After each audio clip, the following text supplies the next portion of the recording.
사도행전 28장 23절부터 31절입니다. 시작. 저희가 일자를 정하고 그의 우거하는 집에 많이 오니 바울이 아침부터 저녁까지 강론하여 하나님 나라를 증거하고 모세의 율법과 선지자의 말을 가지고 예수의 일로 권하더라. 그 말을 믿는 사람도 있고 믿지 아니하는 사람도 있어 서로 맞지 아니하여 흩어질 때에 바울이 한 말로 일러 가로되 성령이 선지자가 이사야로 너희 조상들에게 말씀하신 것이 옳도다 일렀으되 이 백성에게 가서 말하기를 너희가 듣기는 들어도 도무지 깨닫지 못하며 보기는 보아도 도무지 알지 못하는도다. 이 백성들의 마음이 완악하여져서 그 귀로는 둔하게 듣고 그 눈을 감았으니 이는 눈으로 보고 귀로 듣고 마음으로 깨달아 돌아와 나의 고침을 받을까 함이라 하였으니 그런즉 하나님의 이 구원을 이방인에게로 보내신 줄 알라. 저희는 또한 들으리라 하더라. 바울이 온 이태를 자기 셋집에 유하며 자기에게 오는 사람을 다 영접하고 담대히 하나님 나라를 전파하며 주 예수 그리스도께 관한 것을 가르치되 그 많은 사람이 없었더라. 아멘. 사도행전 28장 마지막까지 읽었습니다.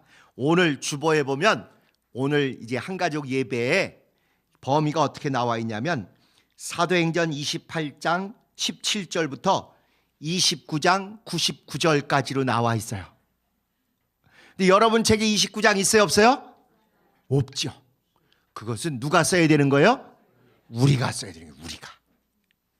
뿐만 아니라 다른 건 다 2, 30절인데 거기 몇 절까지 있다고요? 99절까지. 99절절이 우리가 체험한 예수 그리스도를 증거하고 그분의 은혜를 자랑하고 감사하고 영광 돌리는 일이 99까지 가도 모자란다 이 얘기예요. 그리고 마지막 한 절 쓸 때 누가 오시는 거예요? 주님이 오신다. 그런 뜻에서 29장 99절까지가 오늘의 범위입니다. 그리고 전체로는 사도행전을 40회에 걸쳐서 나누어서 지난주까지 39회를 했고 오늘 40회를 하고 다음 주에 이제 찬양행전 10회 할 때마다 한 번씩 막간을 이용하여 찬양행전을 이렇게 우리가 했던 것처럼 다음 주에 마지막 찬양행전을 하고 나면 이제 제가 한 3년여 창세기부터 시작해서 여러 가지 우리 성경도 배우지만 성경을 가지고 세상과 문화와 여러 가지 것들을 이렇게 직접 비춰보는 일들을 했었는데 그걸 이제 제가 마무리를 하고 이제는 더 온 교회가 대대적으로 좀 여기 다 몰려들어서 가능하면 본당 3층에서 오후 예배가 빵빵하게 될 수 있도록 그렇게 해보려고 합니다. 그동안은 일부러 일체 다들 바쁘고 힘들기 때문에 더 추가로 막 사람이 동원되고 이런 거 하지 않으려고 혼자 했어요. 저 혼자 다 해먹으려고 한 게 아니고 너무 일들이 많기 때문에 그래도 제가 혼자 하면 1.5인분 할 수 있을 것이다. 왜? 젊으니까. 그래서 그냥 혼자 이렇게 했는데 보면 혼자 한 게 아니라 이렇게 같이 은혜를 나누고 함께 기도하고 함께 찬양하고 함께 말씀으로 즐거워했던 여러분들과 함께 하였다는 것을 이제 절감하고 또 절감을 해서 오늘 사도행전을 마치고 다음 주에 이제 그 찬양행전까지 하고 나면 그다음에 이제 명절이잖아요. 그래서 명절 때 이때 한번 쉬어보는 거예요. 우리 그동안 우리는 지랄 맞아가지고 명절에도 안 쉬었잖아요. 근데 이제 15일을 한번 딱 한 판 굶고 22일부터 다시 이렇게 하도록 하겠습니다. 잘 기억하셔야 돼. 꼭 뭘 어떻게 잘못 기억하시는 분들이 계시죠? 그동안은 안 오다 꼭 쉰다는 15일 날만 오시는 분이 계세요, 안 계세요? 꼭 있어. 꼭 계십니다. 자, 오늘 우리가 읽으신 이 마지막이 로마의 길과 우리의 길이에요. 드디어 사도 바울은 성령이 끌려서 로마까지 와서 복음을 막 증거하는 그런 일을 했습니다. 그러고 난 다음에 이제 우리의 길은 29장 1절부터 29장 99절까지 2000년 동안 계속 이어져 왔고 우리도 지금 가장 뜨겁고 가장 초점인 뉴스의 초점인 길을 우리가 또 스포트라이트를 받으며 걸어가고 있는 거예요. 세상이 보는 스포트라이트가 아니라 하나님이 비춰보시고 관심을 기울이시고 저거 좀 꼭 성공했으면 좋겠다. 쟤들 좀 잘 버텨내고 이겼으면 좋겠다. 그런 것에 우리가 주님의 관심을 끌고 쓰임받고 있는 것이죠. 사도행전은 누가가 전반전 누가복음을 쓰고 나서 그거에 짝을 이루기 위해서 후반전 사도행전을 쓴 거라고 잘 말씀을 드렸죠. 그래서 누가복음은 예수님의 활동을 기록한 책이라면, 쉽게 봐서 사도행전은 사도들과 집사들의 이야기를 쓴 책이면서, 사실은 사도행전이란 말이 정확한 명칭이라기보다는 행전은 일한 것인데 성도행전 또는 제자행전이에요.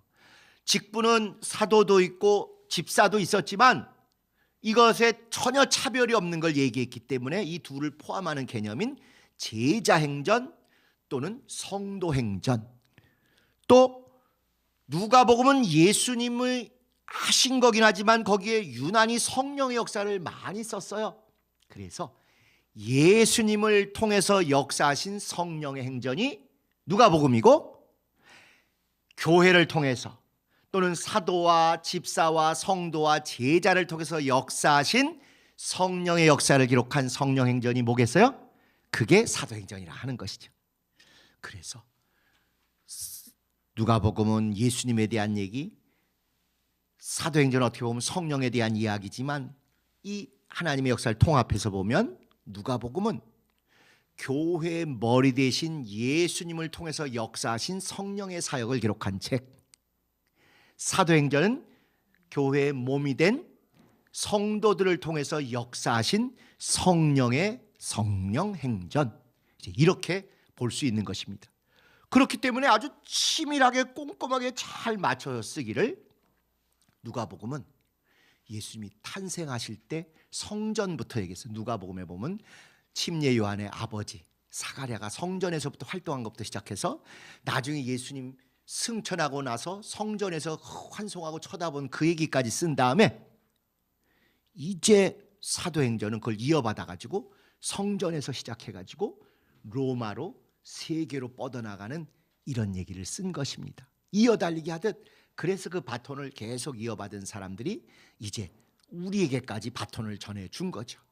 예수님이 하신 그 일을 베드로와 다른 사도들이 하더니 바울 사도가 또 이어받아서 하고, 이들만 하는 게 아니라 또 이 바톤을 집사 중에 스데반 집사가 이어받아서 하고, 빌립 집사가 이어받아서 하고, 또 이런 사람만 한 줄 알았는데 브리스길라라는 아내이면서도 더 믿음 생활 잘하는 여자의 성도도 얘기도 나오고, 도르가라는 그런 성도도 나오고, 이렇게 소위 좁은 의미의 사도만이 아니라 또 집사 또는 안수 집사 이들만이 아니라 또 그 다음에 이 도르가라든가 또 아나니아라든가 이런 여자 성도들이 남자 성도들과 조금도 다름없이 그렇게 하나님의 일을 하는 게 계속 쓰여진 게 이 사도행전입니다.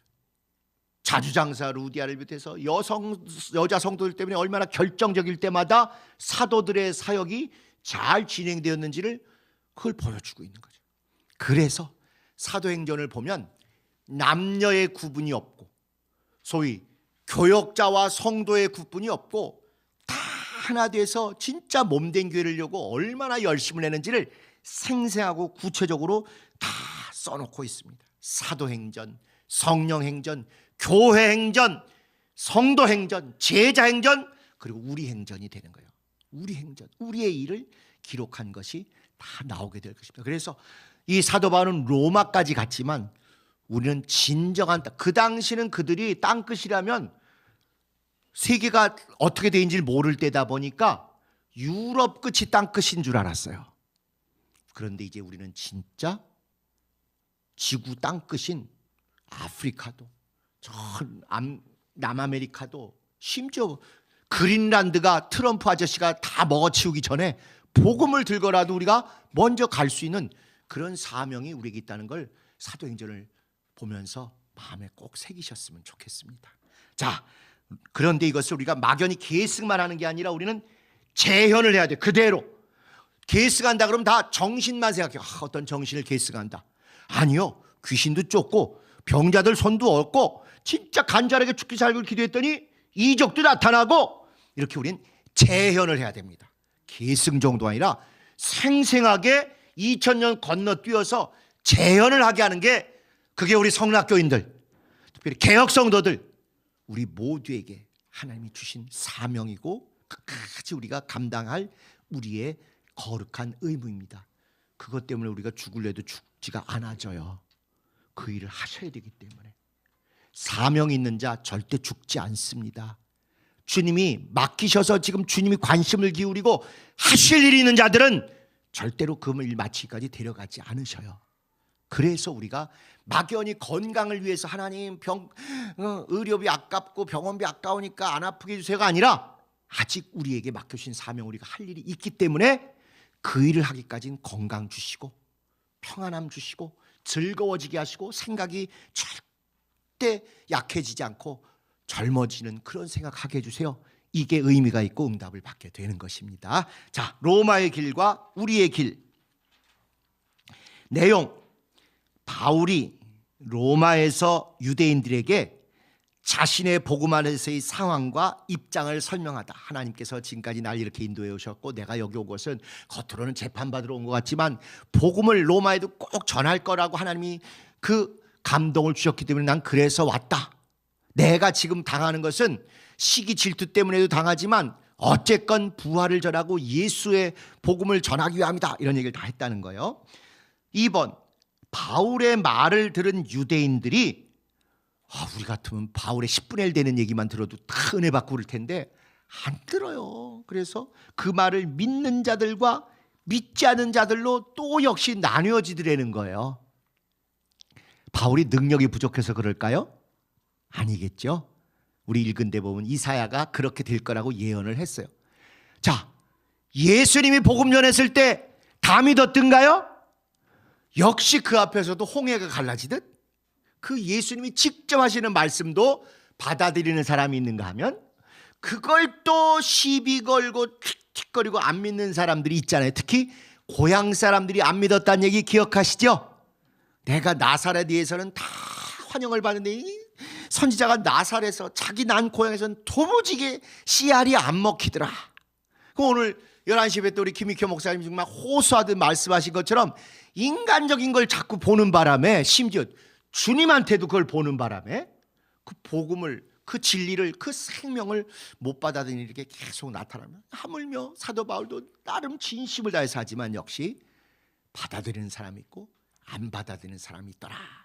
자, 3번, 바울이 이제 셋집에 유한다고 되어 있는데 사실은 연금, 가택연금을 당한 것입니다. 너 여기 못 나가 했는데 거기 있으면서 대신 또 자유를 줘가지고 찾아오는 사람들은 다 만났고 또 그들에게 성경 공부도 해주고 귀신도 쫓아주고 상담도 해주고 주일 예배도 인도하고 이런 일을 다 하며 거룩한 하나님의 일을 다 했던 것입니다. 참 묘하죠. 그러니까 생명이 있는 자는요, 감옥에 들어가서도 결국 복음을 전하게 되더라고요. 얼마 전에 그 유명한 박효진 장로님 감옥에서 복음 전하신 얘기 들어보면 참 눈물이 날 정도로, 그런 어린아이들은 그냥 안에 생명 있잖아요. 잠시도 가만히 있지 못하고 조용히 가만히 있어. 아무리 그래도 꿈틀꿈틀하고 소리 지르고 아무거나 집에서 입에 넣고 뭐하고 잠시도 가만히 있지 못하죠. 그러나 우리가 한 90세 100세 되면 어떻게 해요? 너무 점잖죠. 좀 움직이래도 가만히 있잖아요.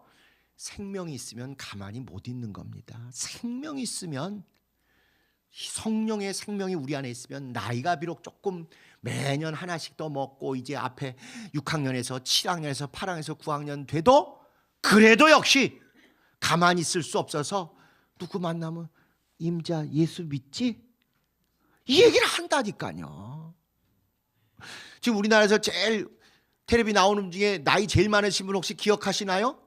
김영석 교수님이라고 106세 뭐 이렇게 되는데, 이제 사람들은 좋아하시는 분도 계시고 비판하는 분들, 그 어려울 때 말이야 센 얘기 안 하고 그냥 무난한 얘기만 해오신 뭐 그분은 그런 성향일 수 있는데 그런 건 떠나서 전 궁금해요. 어떻게 저렇게 106세가 됐는데도 지력이 계속 머물러 있고 새로운 얘기를 또 하시더라고.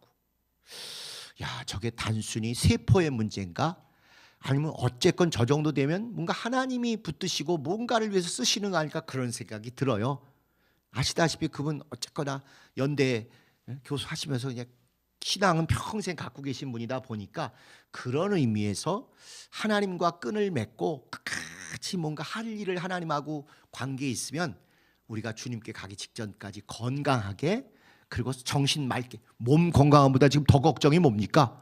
내 정신이 헷가닥해가지고 예수가 누구셔? 이거잖아요. 그래서 제가 나이 드신 분들 위해서 기도문도 쓰고 기도도 할 때는 꼭 그 두 가지를 씁니다.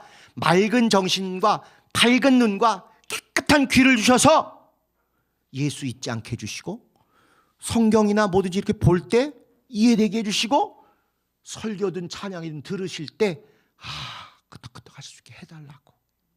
끝까지 우리가 오래도 살아야 되지만 건강하기도 해야 되지만 더 중요한 건 끝까지 내 영혼과 내 지가 지덕 지력과 영력과 이성이 예수 잊어버리지 않도록 그렇게 되시도록 저도 기도하지만 우리 다 같이 좀 그래 기도하셨으면 참 좋겠습니다. 자, 4번 보시죠. 이렇게 하고 28장이 끝났어요. 그 다음부터 2000년 동안 29장이 어떻게 진행되었느냐 하면 4번, 5번입니다. 복음과 성경책과 성령 역사가 계속 이 예루살렘으로부터 지구 서쪽으로 돌기 시작했어요. 지구 서쪽으로 서쪽으로 계속 진군하며 오늘 우리 한국교회까지 이르렀습니다. 그럼 동쪽으로는 하나도 안 갔냐? 가끔 가요. 그래도 하나님의 큰 물줄기는 예루살렘으로부터 시작해서 계속 서쪽으로 이렇게 갔습니다. 이것을 복음 서진설이라 그래요. 복음 서진설. 2000년 동안 복음이 계속 지구를 서쪽으로 이렇게 온 거예요. 그러니까 사도 바울 이 시대에는 내가 땅끝까지 복음을 전하리라. 예루살렘과 유대와 사마리아와 땅끝까지 복음을 전하리라 하고 증인될 것을 사도행전 1장에 딱 말씀을 하셨잖아요. 그래서 실제로 예루살렘이 복음화되는 얘기, 그 다음에 유대 지방이 복음화된 얘기, 사마리아가 복음화되는 얘기 하고 나서는 땅끝이 어디냐? 이때 이들이 생각했던 땅끝은 스페인이에요. 스페인. 유럽 지도 이렇게 보면 마지막에 이렇게 이쪽에 주먹처럼 쫙 나온 거 있잖아요. 아프리카 위에. 거기가 스페인이거든요. 이들은 거기가 땅끝이라고 생각을 했어요. 그래서 실제로 초기부터 거기까지 복음을 들고 땅으로 가면 어렵지만요. 배로 가면 쉽거든요. 옛날은 다 배로 다녔으니까. 그래서 거기까지도 일찍부터 복음을 들고 간 사람들이 있었습니다. 하다못해 구약시대의 요나도 니느웨 복음 전하라는 거 뺀질거리고 땡땡이 친 얘기 아시죠? 그래가지고 니느웨는 오른쪽, 동쪽, 북동쪽에 있는데 그쪽으로 가라는 걸 거부하게 해서 진짜 청개구리 마냥 어느 쪽으로 톡 꼈겠어요? 서쪽으로. 그래서 예루살렘에 있다가 예루살렘의 서쪽 바다 쪽 항구인 요바로 간 것입니다. 요바. 우리로 치면 서울에서 도망가가지고 인천으로 간 거예요. 딱 그 관계요.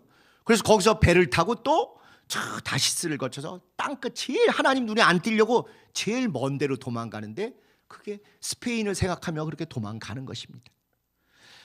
그런데 하나님이 그렇게도 가지만 또 북쪽도 땅끝이 있다 보니까 그 북쪽으로 가게 하시기 위해서 먼저 그 당시 세계의 중심인 로마로 가게 하신 거예요. 여러분 예전에 학교 다닐 때 그런 얘기 들어보셨어요? 초등학교 때 나온 얘기요. 꼭 무슨 대학교 얘기 아닙니다. 로마가 세계를 점령, 지배했는데 세 가지로 지배했대요. 세 가지로.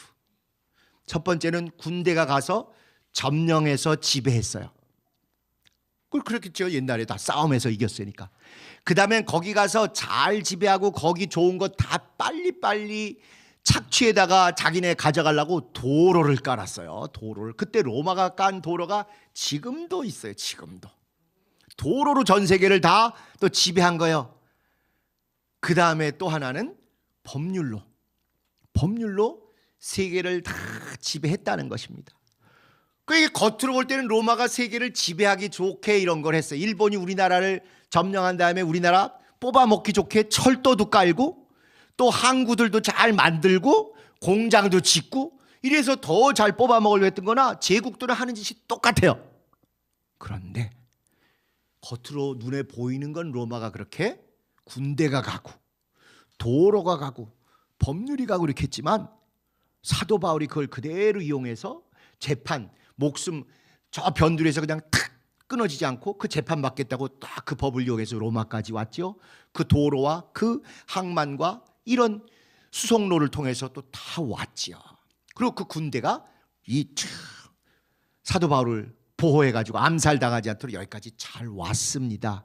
그리고 그것이 로마로 중심에 와서 복음이 잘 전파된 다음에 그 로마가 깔아놓은 걸 가지고 또 서쪽으로 가는데 그렇게 해서 유럽 나라들 이렇게 복음화시키고 결국은 유럽의 저 서쪽 끝이 북쪽 서쪽 끝인 영국까지 다 복음이 전해졌어요. 그러면 하나님께서 그렇게 복음이 땅끝까지 증거되도록 서쪽으로 진군하고 이렇게 했으면 은혜롭고 충만했는데 인간이 그 다음에 꼭 타락을 한단 말입니다. 그러니까 또 자기들이 하나님의 은혜와 사랑으로 영혼들을 잘 보살피기보다 자기 말 안 듣고 마음에 안 들면 왜 시키는 대로 안 해? 그리고 또 구박하고 쥐어받기 시작했으니까 사람들이 야 여기서 못 살겠다 신앙의 자유를 찾아서 배 타고 떠나자고 영국에서 배 타고 떠나서 어디로 갔대요? 신대륙 미국으로 다 갔다는 거 아닙니까? 그게 영국에다 또 서쪽이에요. 서쪽으로 자유를 찾아서 신앙을 찾아서 복음을 대로 살려고 간 게 그게 미국입니다. 그래가지고 미국 뒤늦게 1700년대 그렇게 복음을 들고 온 사람들이 하나님의 은혜를 받으니까 2000년 이상 건설했던 유럽을 하루아침에 이렇게 따라잡게 됐잖아요. 그 와중에는 우리 눈에 안 보이는 건 하나님의 축복이지만 전쟁을 유럽들이 18세기, 19세기 계속 전쟁, 20세기에서 세계대전 치르고 이러면서 폭삭 망하는 중에 미국이 뭔 얘기는 척하고 숟가락 얹고 이래가지고 잘 됐어요. 정치인들 세상 사람들은 눈에 보이는 이런 거 가지고 설명하지만 하나님의 사도행전 29장에 의하면 하나님은 계속 땅끝까지 복음이 전진하게 하시되 서쪽으로 예루살렘에서 서쪽인 로마에서 또 스페인이라는 땅끝도 있지만 저 끝인 영국으로 그 다음에 거기서 또 서쪽으로 바다 건너가니까 미국에서 서쪽으로 아펜젤러니 언더우드니 이런 사람들이 복음을 들고 나는 이제 죽으러 간다고 죽으러고 이렇게 온 땅이 어디래요? 대한민국도 아니 그때는 조선. 그들이 쓴 글들을 보신 분들이 계실 것입니다. 죽으러 간다는 거예요. 어디 있는지도 모르겠고 거기 가면 진짜 야만인들이 있다 그러고 다 죽겠다는. 그래도 주님의 길을 밟아 복음이 서쪽으로 여기까지 왔어요. 그리고 누가 봐도 이 복음이 진짜 세계를 변화시켜서 인구가 세계 인구의 약 25% 4분의 1이 살고 있는 중국에 가서 중국이 변화되면 나머지는 그냥 끝날 줄 알았는데 지금 그걸 못하고 있는 거 아닙니까? 중국이 겉으로는 교회들이 있지만 나라에서 관리하는 3자 교회가 주동이 되고 진짜 시진핑은 우상이다. 공산당 우상이다. 주님이 우리에게 주신 것은 진짜 하나님 아버지와 직접 만나는 것이다. 이게 공산당의 지배나 어떤 억압보다 더 우리에게 중요하다. 이런 말을 못하는 그런 얼어붙은 땅으로 여전히 남아 있습니다. 그러다 보니까 복음이 건너가야 될 때를 못 건너고 아직도 우리 대한민국에 머물러 있는 것 같아요. 이 복음이 다시 중국이라는 세계 인구의 4분의 1을 변화시키고 나면 그 다음에 영국은 어쨌건 다른 종교가 더 크긴 해도 기독교가 들어가 있는 나라고 영국을 거쳐서 이제 예루살렘으로 돌아갈 것입니다. 그러면 왕 되신 분이 다시 오시는 것이죠. 그 닫았던 동쪽 문 닫았다 그랬잖아요.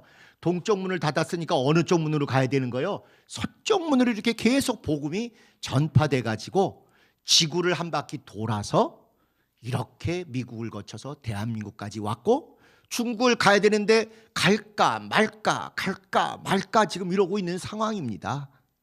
물론 그 사이에 도마가 온 적도 있고 누가 온 적도 있어요. 그러나 개별적으로 그런 일이 있어도 하나님의 인류 역사를 주관하시는 이 일은 계속 복음 서진설 서쪽으로 가다가 지금 현재 여기에 머물러 있는 건 분명해요. 사실은 진작 건너갔을 걸로 저도 예상을 했었어요.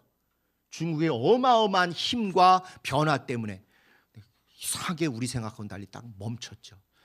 그러니까 아마도 하나님이 소위 K컬처, K드라마, K뮤직, K자 붙은 것으로 다시 한번 전 세계에 대한민국의 뜻하지 않게 위상을 높이시는 것은 우리 폼 잡으라고, 우리 돈 많이 벌라고, 우리 좋아지라고 이것 때문이 아니라 그렇게 선입견과 모든 울타리를 헐어 놓으시고 호감 있게 한 다음에 복음을 받아들이도록 대한민국이 증거하는 선교와 복음과 진리를 받아들일 수 있게 그렇게 해서 전 세계의 문을 여시는 것 아닐까 그런 생각이 듭니다.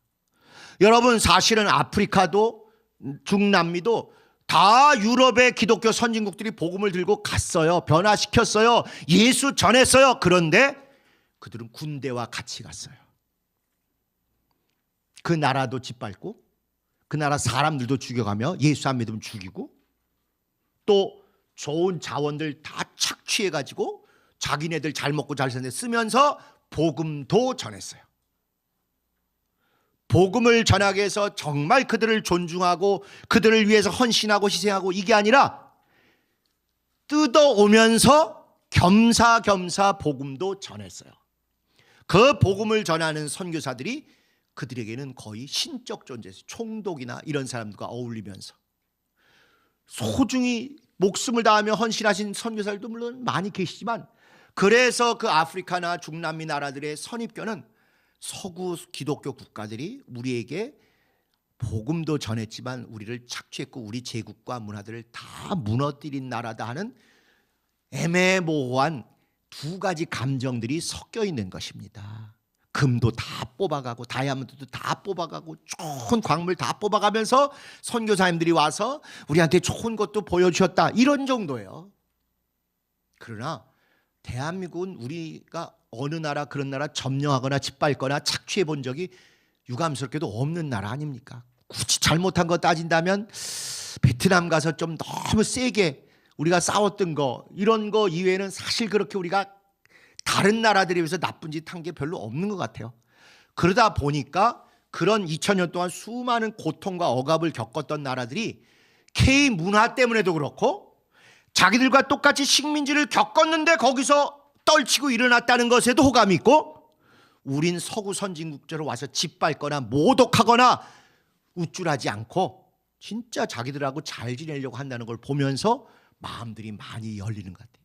그러나 절대 우리 여기에 머물면 안 됩니다. 우리 수출 잘 된다, 어느 기업 가서 어느 나라가 잘 대해줬다, 어디서 인기 좋다 이게 목적이 아니시고 그걸 허락하실 하나님의 역사는 하나님의 나라, 하나님의 이름, 하나님이 그토록 바라는 그 나라의 구령이 이루어지도록 그것 위해서 복음을 서쪽으로 전진하고 계시는데 어쩌다 보니 여기 머물렀어요. 어쩌다 보니 중국으로 못 건너가고 그러면 어쩌면 마지막 때에 다시 한번 우리 대한민국을 그저 한국의 교회들만 커지는 그런 내배만 부르는 유치한 기독교가 아니라 전 세계를 살리고 섬기고 복음하는데 작지만 최고로 열심히 하는 그런 나라로 사용하시려는 사명 때문이 아닌가 싶습니다.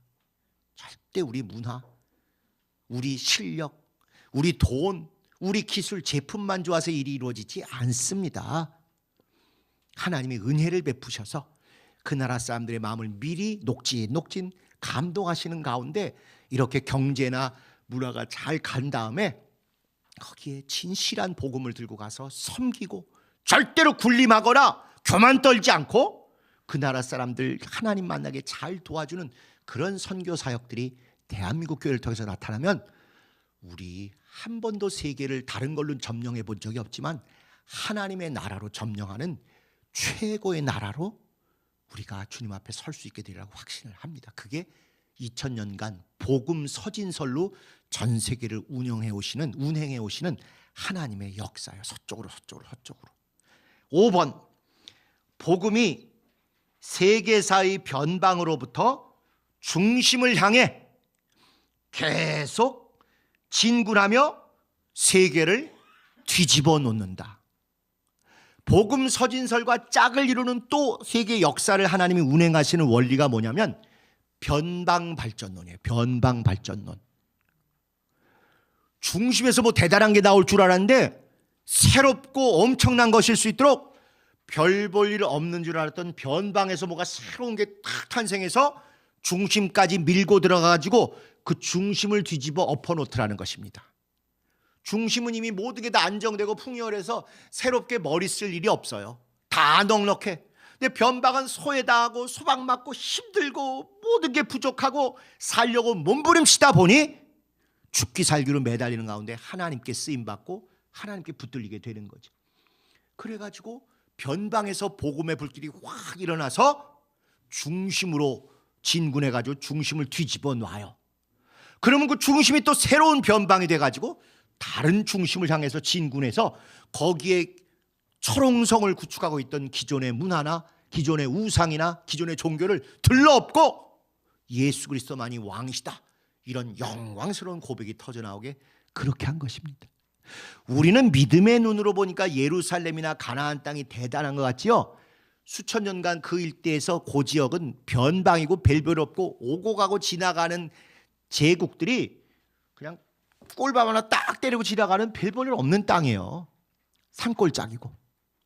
그 변방에서 예수 그리스도, 우리 주 예수 그리스도께서 왕의 왕 되신 분을 선포하시고 성령이 임하셔서 사람들로 하여금 하나님의 나라를 위해서 팍 폭발하듯 나가게 하신 것입니다.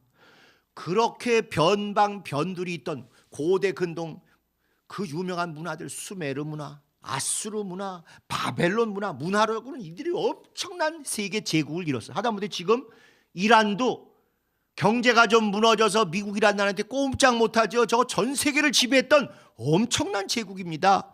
또 지난번에 튀르키예 갔다 오신 분들, 요즘 GDP가 우리보다 좀 못 미쳐졌죠. 몇백 년을 세계를 다스렸던 그 제국의 후예들이에요. 자존심이라든가 자부심이 엄청난 나라들입니다. 그 모든 나라들에 비해서 예루살렘은 아주 변방 중에 변방이에요. 뿐만 아니라 이제 예수님 당시에는 이미 로마라는 천하 통일을 한 제국이 있었는데 그 중에 변두래요. 이 지역에 총독으로 잘 안 오려고 해요. 총독으로 여기 발령나면 아유, 나 좌천 변두리로 밀렸다. 2년 있는 동안 그들이 기대하는 건 뭐겠어요? 제발 사고만 치지 마라. 사고만 없이 쭉 있다가 돌아가면 좋겠다. 이렇게 생각했던 변두리예요, 변두리. 그런데 여기서 막 부글부글 하나님의 나라가 시작되고 예수 그리스도의 부활의 복음이 시작되니까 사도 바울을 하나님이 중심인, 제국의 중심인 로마까지 네가 갈 것이다. 그래서 가가지고 로마를 뒤집어 놨어요. 그래서 불과 300년 만에 우리나라 국교가 기독교야. 이제 다른 거 소용없어. 우리는 로마 황제가 우리의 신이고 신의 아들이고 우리를 다스린다고 생각했는데 아니야. 예수 그리스도 그분만이 주님이시다. 이렇게 완전히 세계 제국을 뒤집어 놨습니다. 변방이 중심으로 이렇게 갔어요. 그러니까 이게 쫙 갔는데 기독교가 꽃을 핀 거는 뜻밖에도 변방인 영국에서 꽃을 핍니다. 그래가지고 전 세계에 해가 저물지 않는 나라로, 섬나라, 영국 오랑캐입니다. 이 대륙에 비해서는 변두리고 오랑캐고 저 북쪽에서 내려와서 점령하고 뭐 이랬던 나라예요. 복음을 잘 받아들이고 복음 중에 최고 핵심인 성경을 그렇게 존중해서 성경을 번역도 하고 계속 사본을 써서 옮기기도 하고 이러니까 하나님이 그 나라를, 변방이었던 그 나라를 가장 부흥한 나라로 크게 하셔서 유럽을 지배한 건 말할 것도 없거니와 해가 지지 않는 나라로 아프리카니 남아메리카니 아시아, 요즘 사건 사고 치는 나라들 전부 영국의 식민지였어요. 근데 영국이 쇠하니까 그걸 뒷정리를 제대로 안 하고 가는 바람에 국경선도 대충 그으니까 지금도 싸우는 것이고, 중국하고 인도 싸우는데도 국경선을 영국이 제대로 안 거는 바람에 그런 것입니다. 파키스탄하고 인도가 이렇게 싸우는데도 다 이게 영국 책임이고, 이 또 아랍의 나라들이 다 영국이 먹던 나라들인데 그걸 그냥 허겁지겁 가는 바람에 싹 뒤처리가 이렇게 안 돼 있어요.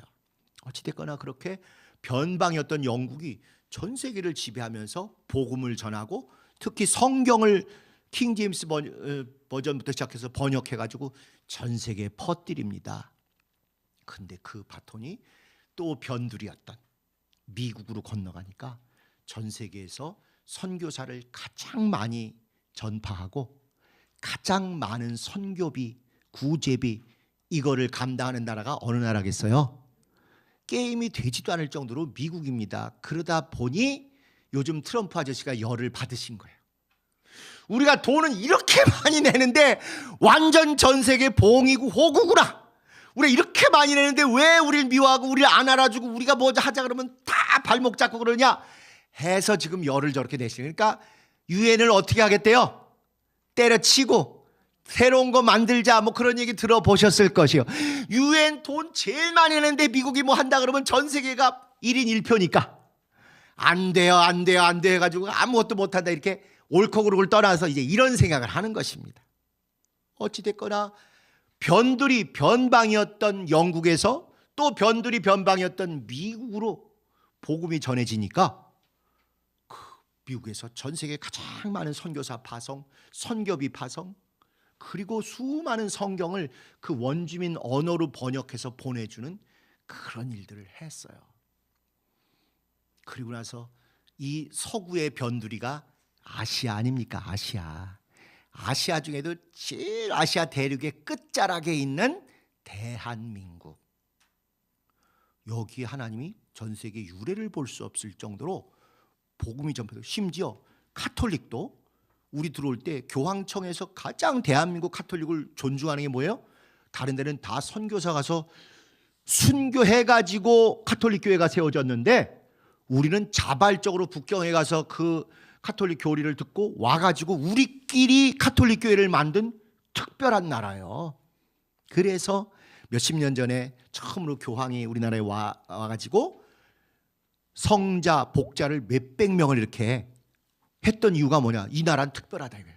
다른 나라들은 다 선교사를 외국에서 파송해서 가가지고 거기서 그들이 복음을 전하고 이랬었는데 이 나라는 자생적으로 스스로 큰 결단을 하고 하나님을 받아들이고 그 카톨릭이 세워졌다. 복음도 마찬가지입니다. 진짜 우상 숭배하고 제사 지내고 유교로 쩔어있던 우리나라인데 그냥 단번에 전 세계가 깜짝 놀랄 만한 그런 복음화가 이루어졌지 않습니까? 그래서 90년대에는 전 세계 교단별로 가장 큰 교회가 다 어디 있었어요? 한국에 있었어요. 오순절 교단 중에 제일 큰 교회 순복음교회, 장로교회 중에 제일 큰 교회 영락교회 충영교회, 또 감리교 중에 제일 큰 교회 금난교회, 침례교 중에 제일 큰 교회 성락교회. 그랬는데 그 다음에 우리가 졸부가 돼가지고 주님이 그렇게 키우신 건 뭔가 일을 시키시려고 했는데 우리 대단하다 우리 엄청 돈 많다 그래가지고 흥청망청하다가 지금 다시 또 하나님의 성령의 역사가 아프리카나 남아메리카의 특별히 오순절 교회 성령을 인정하는 교회들이 엄청나게 컸습니다.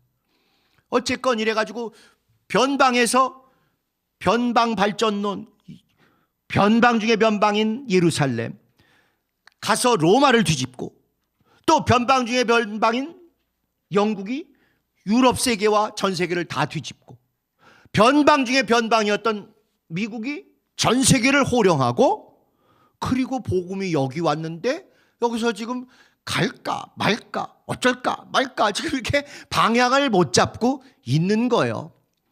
그런데 복음이 폭발하기 전에 지금 전 세계가 대한민국 엄청 좋아하고, 심지어 전 세계 전쟁할 때 무기 어느 나라 제품 쓴다고요?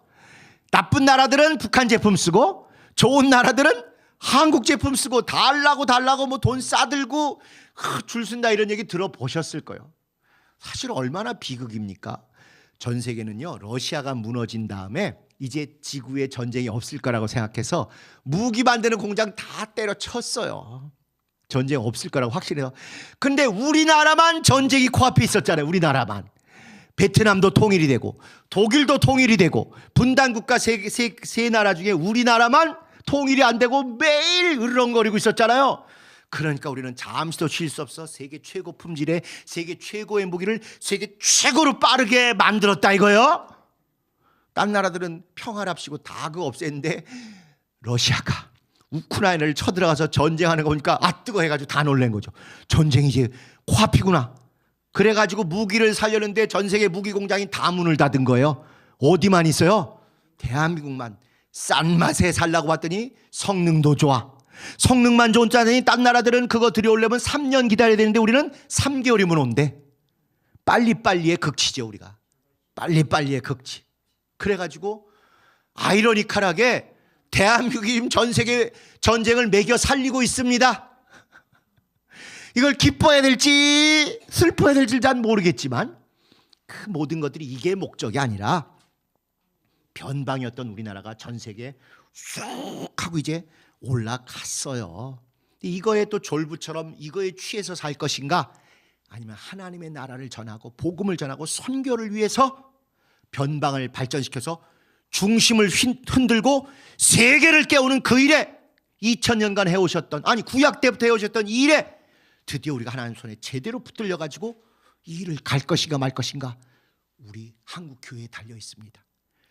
삼성, 현대, LG, 한화에 달려 있는 게 아니라 교회가 이 사명을 분명히 알고 기도하고 제단 숯불 내 입술에 대니 어찌 주저할까 주여 나를 보내주소서. 교회들이 나만 잘 먹고 잘 살고 아니라 이 일을 감당하겠다고 결심하면 경제와 수출과 무역이 쫙 뻗어나가서 앞에 길을 튼 다음에 복음과 선교가 진행될 것입니다.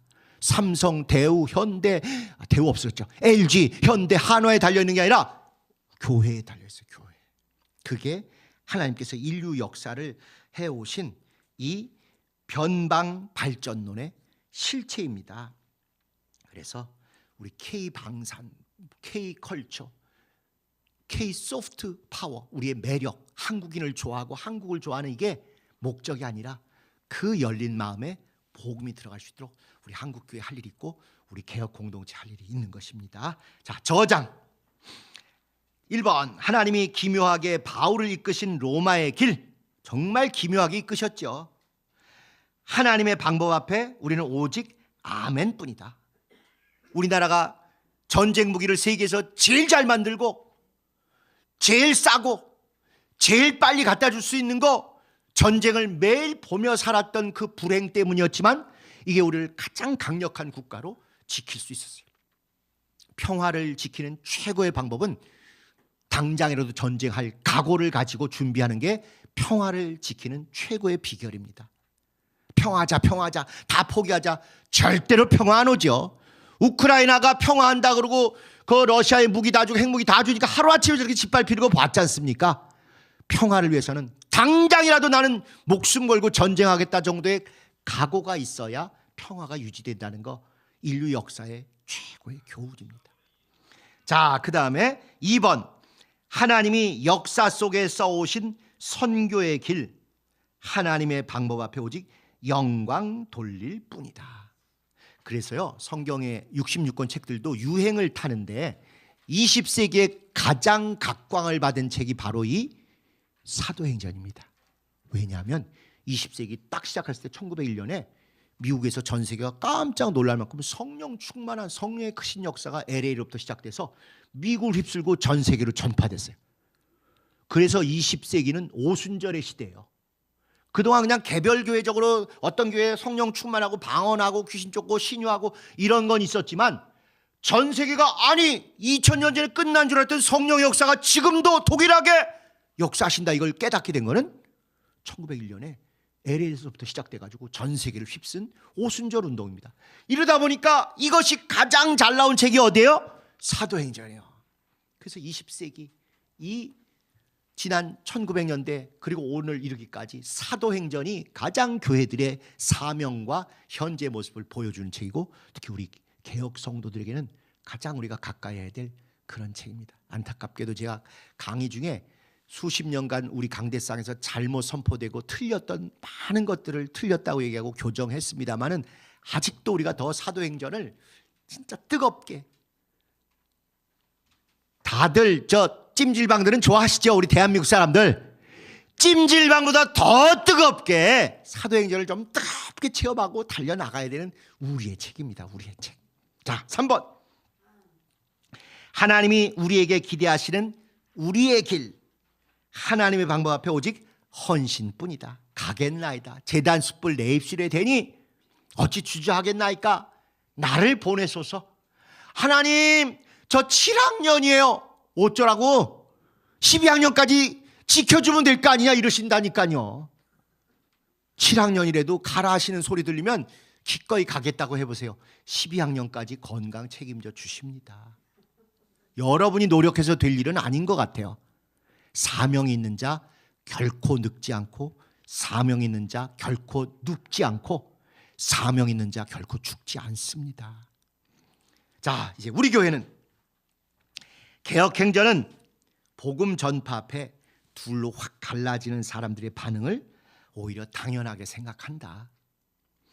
개혁행전은 인간, 권력, 표면에 이렇게 세계가 어떻게 이루어졌다, 이런 세계사와 주님, 복음, 이면의 선교사, 선교 역사라는 양면을 함께 본다. 복음, 서진설, 변방, 발전론, 이런 것들은 하나님의 나라, 예수 그리스도의 복음이 전해지는 그 모습을 이야기하는 선교 역사의 핵심입니다. 3번, 개혁행전은 사도행전 29장을 말로도 계속 가서 예수 증거해야 되고, 글로도 써서 카톡이든지 어디든지 옮겨야 합니다. 몸으로도 움직여서 봉사도 해야 되고, 세상에서 살아가는 것을 통해서 저 사람 교회 다니는 사람 같아, 이렇게 증거하셔야 됩니다. 뿐만 아니라 돈으로도 하나님의 나라가 전해질 때 구질구질하지 않게 확실히 그 어려운 사람들의 문제를 해결해 주는 데까지 돈으로도, 그리고 힘으로도 할 수 있으면 내가 세상의 권력이라든가 지위라든가 신분을 얻어서 그 유력한 걸 가지고 로마의 집권자들이 어떻게든지 사도 바울을 보호하고 지켜서 로마까지 보내준 것처럼 돈과 힘이 같이 갈 수 있도록 그렇게 하라는 게 사도행전의 역사입니다. 사실 사도행전을 가장 잘 살아낼 수 있는 사람, 그건 명실상부의 성락교인 맞습니다. 처음 시작 때부터 성령이 임해서 방언 말하고 귀신 쫓고 병 낫고 물불 안 가리고 갔던 사도행전의 그 모습 제대로 체험한 교회는 성락교회하고 순복음교회 정도예요, 진짜로. 그러면 사도행전 앞부분만 우리가 감당할 게 아니라 마지막 이 고통과 어려움, 그리고 말도 안 되는 이상한 상황으로 사도 바울이 그 복음 전하러 간 것처럼 우리가 개혁을 하면서 겪었던 우여곡절, 진짜 힘든 것들이 오히려 하나님께서 어떻게 인도하시는지를 체험할 수 있는 최고의 비결입니다. 기억하시죠? 체포한 줄 알았는데 그 체포 덕분에 보호를 받았고, 또 압송하는 거지만 선교 여행을 갔고, 또 재판받는 거지만 오히려 거기서 복음을 담대히 전파했고, 오늘 우리가 읽은데 연금 당한 줄 알았지만 오히려 거기서 편안히 연구도 하고 성경 공부도 하고 증거도 하는 이런 일, 우리가 지난 9년 동안 겪었던 그 일이 겉으로는 고통이고 어렵지만 우리가 그러지 않았으면 이제 이렇게 확 변화될 수 있었겠어요? 확 변화됐고, 진리뿐만 아니라 윤리도 얼마나 소중한지, 교회 내에서 생활뿐만 아니라 사회생활도 얼마나 중요한지, 신앙생활뿐만 아니라 생활신앙, 생활을 통해서 드러내는 신앙이 얼마나 중요한지를 우리가 너무 단기간에 제대로 체득하지 않았습니까? 이 사명, 이 주님의 쓰심을 가지고 이제 복음이 서진하여 예루살렘에 가면 주님이 올 것이고, 변방이 발전하여 중심을 향하면 진짜 대한민국 교회가 세계를 움직이는 이 일이 코앞에 왔을 때 완전히 변화되고 새출발 우리 개혁 성도 여러분, 진짜 우리 과거에 꿈꿨던 그 권능 있는 교훈, 사도적인 신앙생활, 진짜 사도행전 닮은 그런 성도의 삶, 그런 신약성경적인 교회 이루는데 끝까지 함께 성공하는 여러분 되시기를 예수님의 이름으로 축복합니다. 우리 주님 가르친 기도하시고 마치도록 하겠습니다.